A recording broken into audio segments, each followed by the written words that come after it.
Hello India, it's me Ramesh Prasai from Nepal. मुझे गर्व है कि मैं एक गोरखा हूँ।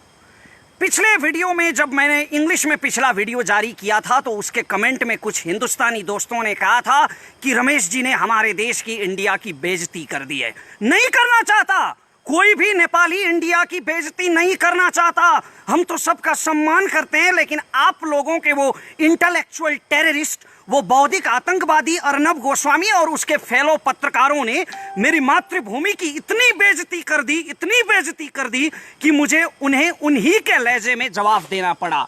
वैसे भी हम आपकी तरह गांधी के देशवासी तो है नहीं जो एक गाल पे थप्पड़ मारे तो दूसरा गाल आगे कर दे। हम तो भक्ति थापा के देशवासी हैं जी। हमारे यहाँ तो जब माँ बहन का अपमान होता है, जो कोई माँ बहन की बेइज्जती पे उतर आता है तो उसका जवाब खुकरी से दिया जाता है। तो इस मिट्टी का बेटा होने के नाते मेरा भी ये फर्ज था कि मैं अर्नब गोस्वामी जैसे बौद्धिक आतंकवादियों की उस बेइज्जती का, जो उन्होंने मेरी मातृभूमि का अपमान किया, उनका उन्हीं के लहजे में जवाब देता। आज मैं इंडो नेपाल रिलेशन सुधारने के लिए, इंडिया और नेपाल के बीच में जो पब्लिक लेवल रिलेशन है उसको सुधारने के लिए, जी न्यूज और आज तक के गद्दारों की तरह बिगाड़ने के लिए नहीं, नफरत फैलाने के लिए नहीं, Indo Nepal public level relation को सुधारने के लिए और कॉमन नेपाली लोग, नेपाल के आम लोग जो सोच रहे हैं वो इंडिया के आम लोगों तक पहुंचाने के लिए मैं आज कुछ बातें रख रहा हूं। आप लोगों से आशा करता हूं कि आप लोग इसे शेयर करेंगे और इस पे रिएक्ट करेंगे। सम्पूर्ण राष्ट्रभक्त नेपालीहरूसँग म यो आग्रह गर्न चाहन्छु कि यो भिडियोलाई राष्ट्रियताको पक्षमा सक्दो शेयर गर्नुहोला। घरिघरि हिन्दीमा यो किन बोल्छ भन्ने पनि तपाईलाई लागेको होला, तर नेपालमा धेरैलाई थाहा छ नेपालमा काग सम्मेलन गर्ने चलन छ। काग सम्मेलन गर्दाखेरि कागले राई, लिम्बू, तामाङ, नेपाली अथवा संस्कृत भाषामा बोलाउँदा बुझ्दैन, कहाँ नै गर्नुपर्छ। त्यसैले आफ्नो भाषाप्रतिको असीम प्रेमका बावजुद पनि म बाध्यताले हिन्दीमा बोल्न गइरहेको छु। आज मैं बहुत खुश हूं मैं, क्योंकि मैंने जो पिछले स्पीच में कहा था वो हमारे देश के केबल ऑपरेटरों ने किया है। मैंने कहा था कि आज तक और जी न्यूज जैसे, रिपब्लिक टीवी जैसे इंडियन मीडिया को बैंड कर देना चाहिए, और आज हमारे केबल ऑपरेटरों ने इन्हें बैंड कर दिया है। अगर मेरा बस चलता ना, मेरा बस चले तो 100 सालों के लिए बैंड कर दूं इन कमबख्तों को। अरे हमने इनके पिता का कर्ज लिया है क्या? इनके बाप दादाओं का कोई कर्ज है क्या हमारे ऊपर, जो हम पैसे भी देते रहे और इनके मुंह से अपने मुल्क की बेइज्जती भी सुनते रहे? इस पित पत्रकारिता के जवाब में नेपाल सरकार ने नहीं, नेपाल के केबल ऑपरेटरों ने, गलतफहमी मत रखिए, नेपाल के आम केबल ऑपरेटर्स ने इंडियन मीडिया को बैंड किया है, और ये इन्होंने बहुत सही किया है। ये बैंड रहना चाहिए। मैं इंडियन मीडिया के इशू पर अभी जो मूल प्रसंग है मेरा आज, केपी ओली, हमारे प्रधानमंत्री के बारे में जो प्रोपोगंडा इन्होंने किया है, ये केवल केपी ओली का प्रश्न नहीं है, किसी भी नेता का, शेर बहादुर देववा, उपेंद्र यादव, मिनेंद्र रिजाल, राजेंद्र महतो, मेरे देश के किसी भी नेता का निंदा करने का हक किसी कमबख्त को इसलिए नहीं मिल सकता कि उसका मुल्क मेरे मुल्क से थोड़ा बड़ा है। इसलिए कोई मेरे देश के किसी भी नेता की निंदा नहीं कर सकता, और इस निंदा के जवाब में जो इंडियन चैनल्स पर नेपाल में बैंड लगा है वो काम बिल्कुल सही किया गया है। मैं उस प्रसंग पर बाद में आऊंगा। पहले मैं कुछ हवा जो मचा रखा है इंडियन मीडिया ने, कुछ bloody propaganda, anti Nepal campaign जो चला रखा है, उसके कुछ प्रश्नों का जवाब देना उचित समझता हूं। आप लोग कहते हैं, आपकी मीडिया कहती है, इंडिया की आवाम नहीं, इंडिया की मीडिया कहती है कि नेपाली चाइना के साथ हो गए, नेपाली चाइना के डायरेक्शन पे काम कर रहे हैं, चाइना के डायरेक्शन पे ये काला पानी का विवाद उठा रहे हैं। काला पानी का विवाद तब से है, और वैसे वो विवाद है नहीं कुछ, हमारे राजे महाराजाओं ने आपकी दोस्ती का वास्ता करके, आपकी दोस्ती का ख्याल करके 1961 में आपको वो जमीन दे दी थी ताकि चीन से आप अपनी रक्षा कर सके, लेकिन आप लोगों ने कोई दोस्ती नहीं निभाई और उस पर कब्जा कर लिया। खैर, जो भी माने, विवाद तो है काला पानी के विषय में, तो उसमें हम चाइना के डायरेक्शन पे काम कर रहे हैं, ऐसा आपकी मीडिया कहती है। अगर हम चाइना के डायरेक्शन पे काम कर रहे होते ना मित्रों, तो इतिहास का एक प्रसंग मैं आपको सुनाता हूं। जब नेपाल में मातृका प्रसाद कोइराला प्रधानमंत्री की सरकार थी, तब हमने उत्तर की हमारी जो चीन की सीमा है ना, उस चीन की सीमा में 18 जगहों पर हमने भारतीय सेना के पोस्ट रखने की इजाजत दे दी थी। आपके और हमारे सुमधुर संबंधों का ख्याल करके, दोस्ती का ख्याल करके, चीन के साथ जुड़ी हमारी सीमा में आपके 18 पोस्ट रखने की इजाजत हमारी सरकार ने दे दी थी, क्योंकि हम लोग आपके साथ थे। और अगर हम अब इस वक्त चीन के साथ होते ना, तो चीन तो आपको दबाने में लगा हुआ है, लद्दाख में दबा रहा है, सिक्किम में पिट रहा है, गलवान में आपके 20 सैनिक मार दिए चीन ने। तो चीन आपको दबाने में जब अभी लगा हुआ है, घेरने में लगा हुआ है, अगर हम पूरी तरह से चीन के साथ में होते तो चीन की सेना को मेची किनारे लाके खड़ा कर दिया होता हमारी सरकार ने, आपके सिलीगुड़ी कॉरिडोर के बिल्कुल पास। वो सिलीगुड़ी कॉरिडोर जो इंडिया की नॉर्थ ईस्ट और इंडिया की मेनलैंड को जोड़ता है, उस सिलीगुड़ी कॉरिडोर के पास मेची किनारे आज चीन की सेना बैठी होती। अगर हम नेपाली चीन का साथ दे रहे होते तो नेपाल एक स्वाधीन राज्य है और हम चीन का ना इंडिया का, हम किसी का भी पक्ष में और किसी के भी विपक्ष में हम कोई कदम नहीं उठाते। हम अपनी स्वाधीनता सुरक्षित करने के लिए काला पानी पर दावा कर रहे हैं। जो हमारी जमीन है उसमें चीन का कोई रोल नहीं है, और चीन का रोल इसलिए है कि चीन ने आप लोगों के साथ ट्रेड ट्रीटी की है, व्यापार संधि की है उसने लिपुलेख को लेकर। लिपुलेख को व्यापारिक नाका बनाने की जो संधि चीन ने आपके साथ की है, हमने चीन को भी, सिर्फ आपको नहीं, चीन को भी हमने डिप्लोमेटिक नोट भेजा है और हम किसी के भी पक्ष में नहीं है। ये बात मैं क्लियर कर देना चाहता हूँ। हमने हमेशा इंडिया के साथ दोस्ती निभाई है। कुछ मित्रों ने कहा था मेरे पिछले वीडियो पे कि इंडिया की बेइज्जती कर दी। नहीं, हम सम्मान करते हैं अपने पड़ोसियों का, जितना सम्मान आप हमारा नहीं करते। नहीं तो मैं जितनी अच्छी हिंदी आज बोल रहा हूँ बिना किसी हिंदी बैकग्राउंड के, कोई भी इंडियन जो नेपाली ओरिजिन का ना हो वो इतनी अच्छी नेपाली बोल के दिखाए। हम हमेशा अपने पड़ोसी का सम्मान करते हैं। चाइना के साथ आपका जो प्रॉब्लम चल रहा है वो आपका प्रॉब्लम है। आप लोग पावरफुल हैं, आप दोनों देशों के पास बड़ी बड़ी सेनाएं हैं, बड़े बड़े हथियार हैं, तोपें हैं, मिसाइल हैं। आप चाइना के साथ लड़ो मरो, उसमें हमारा कोई सरोकार नहीं है। लेकिन मैं युद्ध की कामना नहीं कर रहा हूं, मैं सिर्फ ये कह रहा हूं कि चीन का और आपका जो विवाद है वो आप दोनों का अंदरूनी विवाद है। और हमारी सरकार ने लिपुलेख और काला पानी के विषय में चीन की सरकार को भी डिप्लोमेटिक नोट भेजा है। तो ये कैसे साबित हो गया कि हम चीन के साथ हैं? ये क्या हुआ मचा रखा है आपकी मीडिया ने? और एक और हुआ मचा रखा है कि नेपाल और इंडिया में जंग हो गया तो क्या होगा। बड़ा अहंकार है भाई आप लोगों को अपनी शक्ति पे, बहुत बड़ा अभिमान है आप लोगों को। इतने छोटे से देश के साथ जंग की कल्पना करते हैं और ये कहते हैं कि नेपाल इंडिया की सैनिक शक्ति के सामने नहीं टिक पाएगा। आप तो बहुत धार्मिक कहते हैं ना आप लोग अपने आप को। अभी तो बीजेपी की सरकार है, उधर आरएसएस की सरकार चल रही है, बहुत धार्मिक कहते हैं आप लोग। तो बड़े गजब के धार्मिक लोग हैं भाई आप लोग राम मंदिर के लिए लड़ेंगे, मरेंगे और सीता के मायके पे हमला करेंगे। वैसे भी आप किसके दम पे ये दावा कर रहे हैं? हमारे भाइयों ने आप लोगों के लिए, आप लोगों की जमीन के लिए, आप लोगों की स्वाभिमान के लिए लड़कर यहां गोली खाई है, माथे पे गोली खाई है। आपके जनरल सैम मानेकशॉ कहते थे कि अगर कोई कहे कि उसे मौत से डर नहीं लगता, अगर कोई कहे कि उसे मरने से डर नहीं लगता, तो या तो वो झूठ बोल रहा है या तो वो गोरखा है। तो हमारे गोरखा भाइयों ने आप लोगों के लिए गोली खाई है कारगिल की पहाड़ियों में, वरना पाकिस्तानी पंजाबी पठानों से हमारा क्या लफड़ा था? आप लोगों के लिए मरे हैं हमारे भाई। अभी मैं नाम गिनवाने जाऊं तो 1000 के करीब हो जाएंगे और ये वीडियो ऐसे 100 वीडियो कम पड़ जाएंगे। हमारे भाइयों ने जो पुरुषार्थ आप लोगों के लिए किया है वो गिनवाने जाऊं तो ऐसे 100 वीडियो कम पड़ जाएंगे। हमने हमेशा दोस्ती निभाई है और आप लोगों ने अभी इस दोस्ती का लिहाज नहीं रखा है। और आप लोग नेपाल से युद्ध की बात करते हैं। आप लोगों को शर्म आनी चाहिए, लज्जा होनी चाहिए नेपाल से युद्ध की बात करते हुए। हमने हमेशा आपके साथ दोस्ती निभाई है। लश्कर ए तैयबा का टेररिस्ट हाशिम भटकल और टुंडा जो नेपाल में छुपे हुए थे, वो हमारी अथॉरिटी की मदद से इंडियन अथॉरिटी के हवाले हुए हैं। अगर हमारी अथॉरिटी नेपाल में मदद नहीं करती तो थोड़ी पकड़ के इंडिया ले जाते उनको। डॉक्टर अमित कुमार रावत, आपके किडनी माफिया का किंग, जब यहां छुपा हुआ था तो हमने उससे पकड़कर आपके हवाले किया है।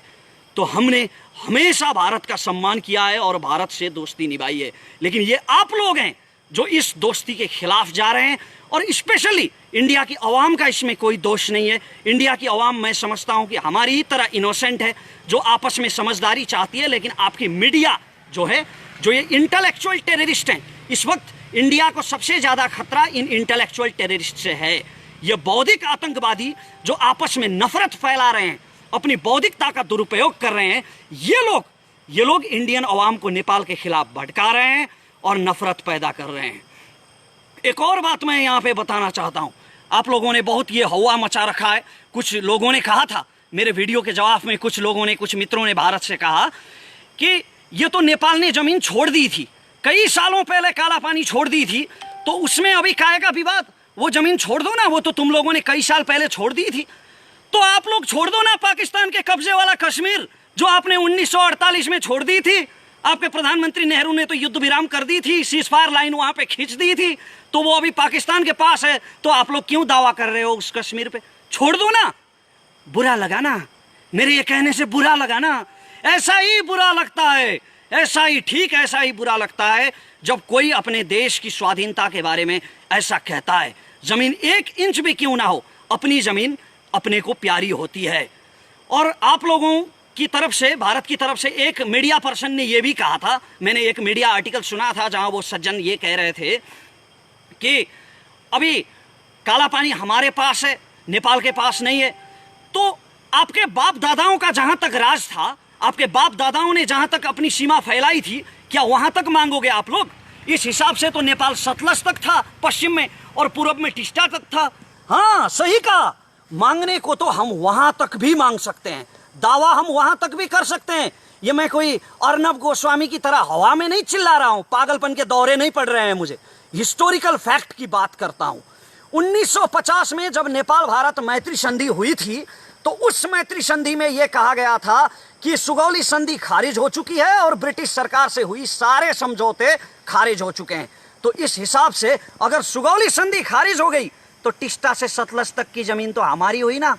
अगर आप लोग सुगौली संधि मानते हैं तो सुगौली संधि के नक्शे में लिखा है, उसके डिस्क्रिप्शन में लिखा है कि काली नदी का ओरिजिन जो है वो लिम्पियाधुरा है। वो ब्रिटिश के नक्शों में लिखा है, कई नक्शों में लिखा है, और इतना भी दूर जाने की जरूरत नहीं है। अभी तो बीजेपी की सरकार है ना वहां, आरएसएस के कार्यकर्ता तो बस स्कंद पुराण उठा के देख लें। स्कंद पुराण के मानस खंड के 9वें, 10वें और 11वें श्लोक में महाकाली नदी का वर्णन किया गया है, और उसमें यह लिखा गया है कि लिपुलेख पर्वत से पश्चिम का भाग जो है लिम्पियाधुरा, वो काली नदी का ओरिजिन है। तो या तो आप लोग सुगौली संधि को मानेंगे और लिपुलेख, या तो आप लोग सुगौली संधि को मानेंगे और लिम्पियाधुरा काली नदी का ओरिजिन होगा, या तो आप सुगौली संधि को नहीं मानेंगे। अगर खारिज मानेंगे तो फिर टिस्टा से सतलज तक हमारा है। और अब मैं मूल प्रसंग पर आता हूं, जो हमारे प्रधानमंत्री के बारे में अभी प्रोपोगंडा चला रखा है आपकी मीडिया ने। अरे कौन कमबख्त गया भाई बालुआटार? जी न्यूज का कौन सा कमबख्त पत्रकार गया बालुआटार और उसने सुन लिया वो कन्वर्सेशन जो प्रधानमंत्री और चीन के राजदूत हो यांकी के बीच में हुआ था? किसने सुना वो कन्वर्सेशन और किसने रिकॉर्ड किया? किस बेस पर ले आए ये पीत पत्रकार ये कन्वर्सेशन? अरे बेशर्मो, कुछ तो शर्म करो। किसी देश के प्रधानमंत्री के बारे में बात कर रहे हो तुम लोग, और प्रधानमंत्री जो बुजुर्ग हैं, अभी अभी किडनी ट्रांसप्लांट हुआ है उनका, फिर भी दम उनमें इतना है कि एक छोटे से देश में बैठ के दिल्ली हिला रहे हैं। तो प्रधानमंत्री के बारे में ऐसे निराधार बात, ऐसे निराधार प्रोपोगंडा किस बेस पर फैलाए गए? किस कमबख्त ने वहां पे सुना और किसने रिकॉर्ड किया? ये कुछ नहीं, बस जी न्यूज ने कहा और हो गया। तो ऐसे जो इंडियन मीडिया ने ये प्रोपोगंडा फैला रखा है, इन्होंने जो ये फेक न्यूज फैला रखे हैं, इसमें इंडियन मीडिया का ही नहीं, इंडियन गवर्नमेंट का भी दोष है। अरे लॉ एंड ऑर्डर नाम की कोई चीज है कि नहीं आप लोगों के यहाँ? आप लोग तो बहुत बड़ी बड़ी बातें करते हैं कि भारत दुनिया का सबसे बड़ा लोकतंत्र है। तो लोकतंत्र में लीगलिटी नाम की भी कोई चीज होती है, लोकतंत्र में कानून नाम की भी कोई चीज होती है। और अगर भारत सरकार सच में नेपाल से दोस्ती बढ़ाना चाहता है, सच में नेपाल से बिगड़े हुए संबंधों को सुमधुर करना चाहता है, तो भारत सरकार को यह चाहिए कि जी न्यूज को तुरंत ब्लैकलिस्टेड करें। जी न्यूज और इससे जुड़े जितने भी मीडिया हैं, उनके ऊपर भारत सरकार को कानूनी कार्रवाई करनी चाहिए। अगर यह किया गया तो एक उदाहरण होगा, और नेपाल के लोगों के मन में जो भारत के प्रति जो अविश्वास खटक रहा है, वो अविश्वास कुछ हद तक उसका समाधान निकल पाएगा। तो ये भारत सरकार को करना चाहिए, और इंडिया की आवाम, इंडिया की जनता जो नेपाल और भारत का संबंध सुमधुर हो, सुदृढ़ हो, ऐसा चाहती है, उन्हें भी ऐसे चैनलों का बहिष्कार करना चाहिए। ये इंडियन मीडिया है ना, जो ये पूरे साउथ एशिया के लिए कैंसर बन चुका है, ये ब्लडी प्रोपोगंडा यूनिट बन चुका है। इनको कोई सच नहीं चाहिए, सच का व्यापार करते हैं ये। और इससे केवल नेपाल ही पीड़ित नहीं है, सिर्फ हम ही पीड़ित नहीं हुए हैं इससे आपका भारत भी उतना ही पीड़ित हुआ है। ये लोग कोरोना के बढ़ते संक्रमण और क्वारंटाइन में पीड़ित भारतीयों की बात नहीं करेंगे। ये लोग एक पेपर में जो खाना खा रहे होते हैं, अखबार के कागज में खाना खा रहे होते हैं, जो उन पीड़ितों के बारे में बात नहीं करती है, उन गरीबों के मजदूरों के बारे में बात नहीं करती है। हिंदू मुस्लिम की बात करेंगे, तबलीगी जमात की बात करेंगे, कम्युनल हार्मनी को बिगाड़ने के लिए और उसका व्यापार करने के लिए। ये मैं फैक्ट के आधार पे कह रहा हूं, ऐसे ही नहीं कह रहा हूं। कोबरा पोस्ट ने, वो चाइनीज नहीं है कोई कोबरा पोस्ट, वो इंडियन मीडिया है, उसने एक रिसर्च किया था आज से 2 साल पहले, जहां पर आज तक जी न्यूज और ऐसे बहुत सारे इंडियन मीडिया के मैनेजर्स और उनके सोर्सेस से मिलकर उन्होंने ये कंफर्म किया था, उनके रिकॉर्डेड बयान थे कि वो लोग पैसे के लिए किसी के भी बारे में घटिया समाचार छाप सकते हैं, किसी के भी बारे में प्रोपोगंडा फैला सकते हैं चंद रुपयों के लिए। ये कोबरा पोस्ट का रिपोर्ट है।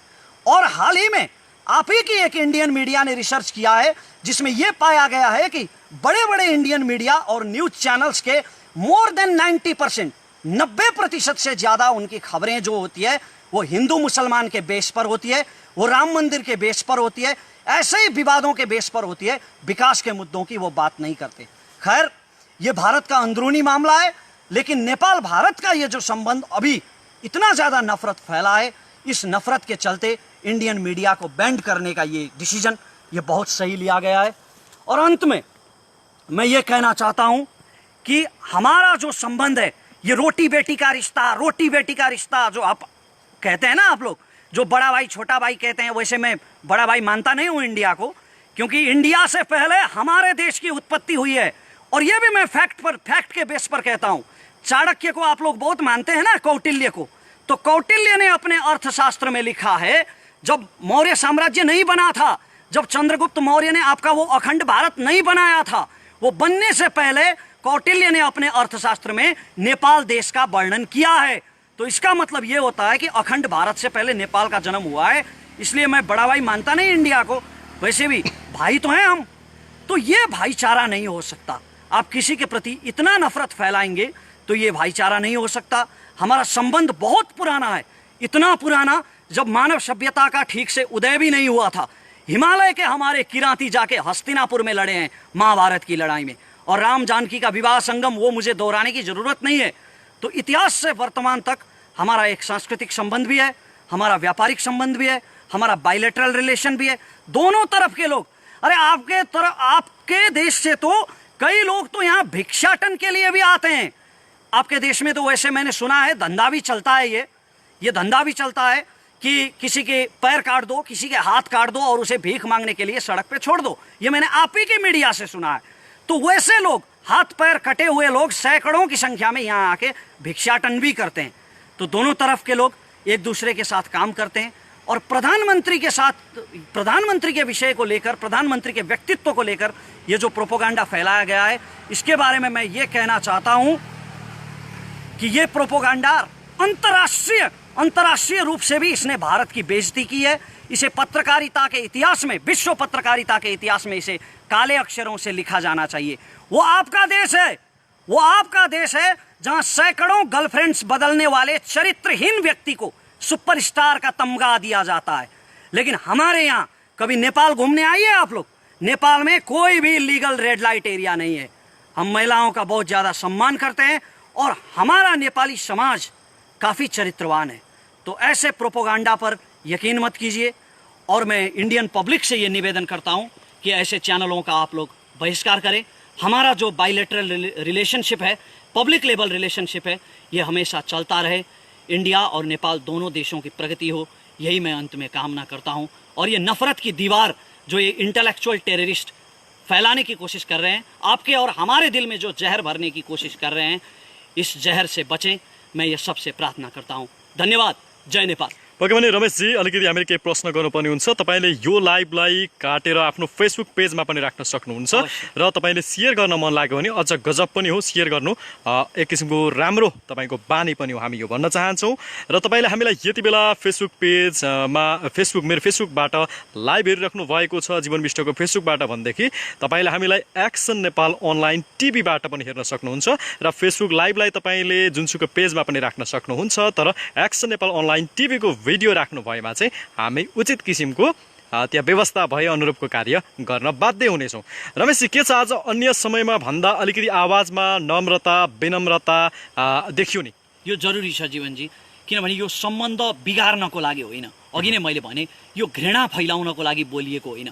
म धेरै कुरा बोल्न सक्थेँ, इन्डियनहरूप्रति भारतीयहरूप्रति लक्षित गरेर अर्णव गोस्वामीले बोले जस्तै, श्वेता सिंहले बोले जस्तै बोल्न सक्थेँ, तर यो घृणा फैलाउनको लागि लक्षित होइन, यो मित्रतालाई यो सम्बन्धलाई सुधार्नको लागि लक्षित हो। हामी एउटा पत्रकारिताको सिकारु विद्यार्थी भएको नाताले पनि विश्वका चाहिँ पत्रकारिताका विभिन्न दर्शन तथा सिद्धान्तहरू र पत्रकारिताका एउटा जुन परिधि नम्स हुन्छ यसलाई हामीले बुझेका छौँ, मिडियाले होइन, एउटा मिडियाको नम्सहरू बुझेका छौँ। तर भारतमा जुन एक किसिमको यो नाङ्गो चरित्र देखियो यसलाई विश्वले कसरी बुझेको छ जस्तो लाग्छ? मैले अघि पनि भने यो विश्वको पत्रकारिताको इतिहासमा यो घटना कालो अक्षरले लेखिनुपर्छ र इतिहासले यसको मूल्याङ्कन गर्नुपर्छ। यो पित पत्रकारिता हो। तर भारतकै बौद्धिक जगतले पनि भारतको यो पत्रकारितालाई त गोदी मिडिया यानि कि सत्ता र शक्तिको पावर वरिपरि घुम्ने एउटा चाहिँ पत्रकारिताको रूपमा बुझ्छ नि? पक्कै पनि र यो स्वाभाविक पनि हो, किनभने भारतीय मिडियामा कहिल्यै पनि सत्ताको विरोध गरिँदैन अधिकांश मिडियाहरूमा, र भारतीय मिडियाले समाजमा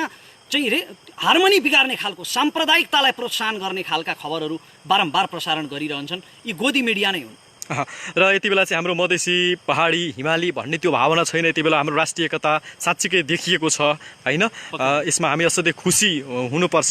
र जति पनि अन्य नेपालीहरू हुनुहुन्छ यो हिन्दीको जुन हिन्दी भाषाको प्रयोग गर्नु परेको सन्दर्भमा त तपाईँले आफ्नो धारणा राखि नै सक्नु भएको छ होइन। नेपालको प्रेस काउन्सिल र मिडिया जगतले चाहिँ यसमा कस्तो किसिमको भूमिका खेल्न सक्थ्यो र स्वयं परराष्ट्र मन्त्रालयले खेल्नुपर्ने भूमिकाहरू केही थियो कि?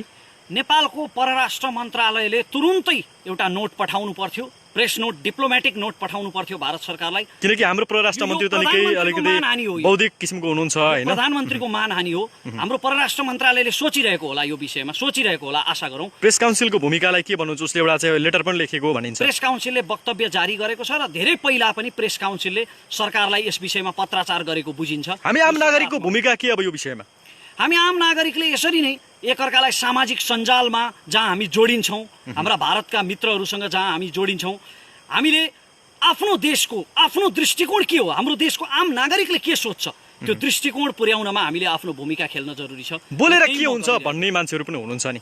बोलेर नै तपाईँको विचार विनिमय गर्न सकिन्छ, किनकि नागरिक दबाव सबैभन्दा ठुलो दबाव हो होइन। बोलेर नै तपाईँको धारणा अरूसम्म पुर्याउन सक्नुहुन्छ, अर्को कुनै माध्यम छैन। सामाजिक सञ्जालमा होइन त लगायतका अन्य चाहिँ तपाईँको अन्य किसिमका सर्वनामहरूको प्रयोग गरेर उच्चिङ्गल टाइपले चाहिँ भारतलाई गाली गर्नु त्यो त्यति चाहिँ सुयुक्ति हुँदैन, त्यो अति सुयुक्ति हुन जान्छ। हामीले डिप्लोमेटिक तवरले नै ऐतिहासिकताको आधारमा हामीले तथ्यको आधारमा आफ्ना विचारहरू बडो नम्र भाषामा राख्नुपर्छ तपाईँ भन्नुहुन्छ? पक्कै पनि।